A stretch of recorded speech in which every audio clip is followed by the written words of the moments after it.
Olá! Hoje eu vou falar um pouquinho sobre a escrita espelhada. O que significa escrita espelhada? Por que ela consegue? E quais os exercícios que nós podemos fazer para melhorar e até acabar com essa escrita espelhada? Meu nome é Francis Bronzelli, sou psicopedagoga, neuropsicopedagoga, especialista em psicomotricidade, reabilitação, habilitação e estimulação cognitiva. Trabalho com neurociência e psicologia aplicada e neuromodulação. O Manual de Neurologia Infantil diz que a partir dos 7 anos a criança começa a ter noção de lateralidade. O que é isso? Noção de direita e esquerda. Porém, é na educação infantil que nós devemos trabalhar algumas atividades para que ela tenha noção espacial e de lateralidade. Como a criança se encontra na fase de maturação das partes visoespaciais do cérebro, é nessa fase de escrita que ela começa a ter as noções de direita e esquerda, as noções visoespaciais em geral. É normal, portanto, que a criança confunda e escreva algumas letras, alguns números de forma espelhada, porque ela está no processo de aprendizagem e sistematizando as suas hipóteses e consolidando as noções importantes dos aspectos neurobiológicos. Porém, alguns alunos permanecem cometendo esse erro de espelhamento, às vezes até em frases inteiras, e isso caracteriza a disgrafia. O que é a disgrafia? Errando as letras e números não significa que a criança tenha disgrafia, tá? Lembrando que só caracterizamos como disgrafia após um ano quase completo de atividades e intervenções pedagógicas para que essa criança tenha a escrita correta das palavras. Após todo um ano de trabalho, se essa criança continua cometendo erros, é necessário o encaminhamento ao especialista. Guarese, 2009, enfatiza que a criança tem que manipular um repertório de habilidades motoras finas e complexas, concomitantes com dados sensoriais, ou seja, conteúdos visuais. É um processo que envolve muitas funções cerebrais, como atenção, memória, percepção, integração e interpretação de dados sensoriais, entre outras coisas. Esse processo de aprendizagem da escrita envolve, entre outros aspectos, a integração visoespacial, ou seja, visualizar o que está sendo apresentado, localizar o lápis, acomodá-lo de forma satisfatória na mão, direcioná-lo ao caderno, iniciar uma sequência de movimentos numa tentativa de escrita.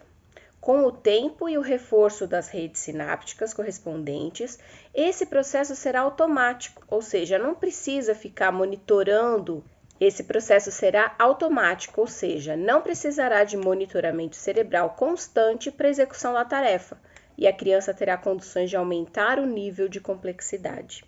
A escrita, como sistema organizado, manifesta nossa capacidade de simbolizar. A escrita é um símbolo, correto? E existem 3 domínios principais que devem ser ensinados para que uma pessoa tenha autonomia no ato de escrever. São os domínios linguísticos, o domínio gráfico e o conceito de domínio de letra e texto. Sabe aquela escrita de EVA, as letras que ficam na sala de aula lá em cima da lousa? Letras bastão, letras maiúsculas, elas devem ser evitadas, porque a criança não vai usar só aquela letra. Nós preferimos alfabetizar com letra bastão, sim, mas ela deve ter acesso aos outros tipos de letra, a letra de imprensa, a letra cursiva, para que ela possa assimilar e associar a escrita corretamente. A mesma dica deve ser utilizada para os números, porque existem formas diferentes de escrever o número, certo? A letra de imprensa, a letra bastão, a criança precisa diferenciar essas letras e números. Sabemos, porém, que antes da escrita deve ser trabalhado muitas atividades antes de sistematizar essa escrita no papel. Atividades envolvendo o corpo devem estar totalmente e bem desenvolvidas porque nós sentimos através do nosso corpo e aí tornamos um significado maior. E nesse sentido, eu vou deixar algumas dicas de atividades, como os jogos de orientação espacial. Dependendo da idade da criança, a gente pode colocar uma fita no braço ou na perna, sinalizando qual é o lado direito, qual é o lado esquerdo. Delimitamos no chão um espaço de 3 colchonetes, por exemplo.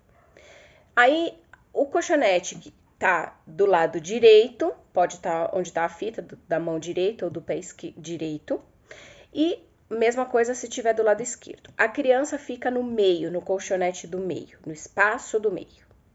Depois, você pede para ela pular ou rolar do lado direito ou do lado esquerdo, se você tiver com uma criança só, tá?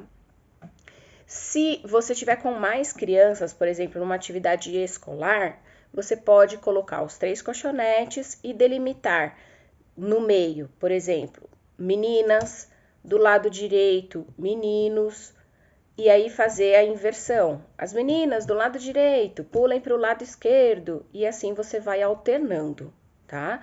E eles vão entendendo o que é direita e esquerda. Outra atividade é a atividade do balão ou bexiga.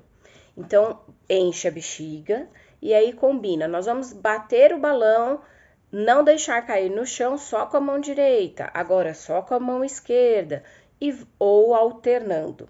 Meninos direita, meninas esquerda, agora troca meninos direita e meninos esquerda. Brincar de robô. Aí essa brincadeira, ela deve ser feita pelo menos com 2 pessoas.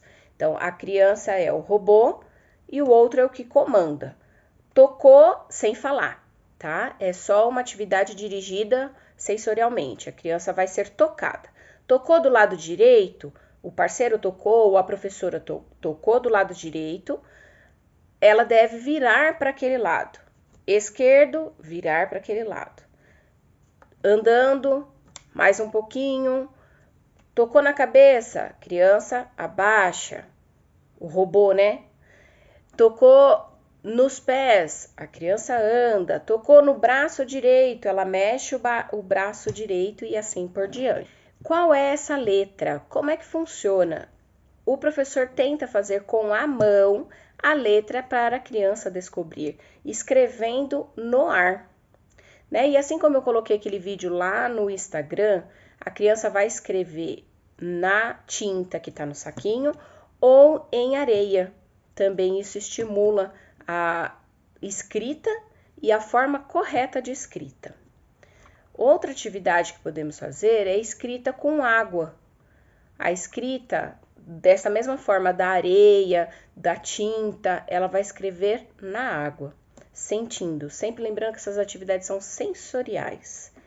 Mesma coisa usando a argila, a massinha, são todas atividades que nós trabalhamos tanto a coordenação motora fina, quanto a escrita e a lateralidade. Gostou dessas dicas? Deixe seu like, compartilha, se inscreva no canal. Até mais!